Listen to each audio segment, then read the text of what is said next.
अंदर के हाल देखकर राजकुमार की आंखें खुल गईं। एक से एक बढ़कर चीजें थीं।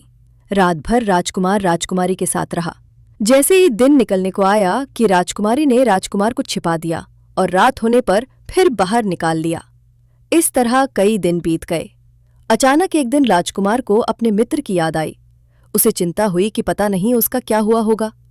उदास देखकर राजकुमारी ने कारण पूछा तो उसने बता दिया। बोला, वो मेरा बड़ा प्यारा दोस्त है, बड़ा चतुर है। उसकी होशियारी ही से तो तुम मुझे मिल पाई हो। राजकुमारी ने कहा, मैं उसके लिए बढ़िया बढ़िया भोजन बनवाती हूँ, तुम उसे खिलाकर तसल्ली देकर लौट आना।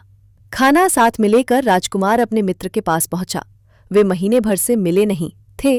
राजकुमार ने मिलने पर सारा हाल सुनाकर कहा कि राजकुमारी को मैंने तुम्हारी चतुराई की सारी बातें बता दी हैं, तभी तो उसने ये भोजन बनाकर भेजा है।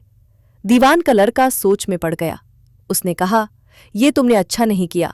राजकुमारी समझ गई कि जब तक मैं हूं वो तुम्हें अपने बस में नहीं रख सकती, इसलिए उसने इस खाने में जहर मिलाकर भेजा है। जैसे ये कहकर दीवान के लड़के ने थाली में से एक लड्डू उठाकर कुत्ते के आगे डाल दिया। खाते ही कुत्ता मर गया। राजकुमार को बड़ा बुरा लगा। उसने कहा, ऐसी स्त्री से भगवान बचाए, मैं अब उसके पास नहीं जाऊंगा। दीवान का बेटा बोला, नहीं, अब ऐसा उपाय करना चाहिए जिससे हम उसे घर ले चले। आज रात को तुम वहां जाओ। जब राजकुमारी सो जाए तो उसकी बाईं जांघ पर त्रिशूल का निशान बनाकर उसके गहने लेकर चले आना। राजकुमार ने ऐसा ही किया। उसके आने पर दीवान का बेटा उसे साथ ले योगी का भेष बना मरघट में जा बैठा और राजकुमार से कहा कि तुम ये गहने लेकर बाजार में बेच आओ। कोई पकड़े तो कह देना कि मेरे गुरु के पास चलो और उसे यहां ले आना। राजकुमार गहने लेकर शहर गया और महल के पास एक सुनार को उन्हें दिखाया। देखते ही सुनार ने उन्हें पहचान लिया और कोतवाल के पास ले गया।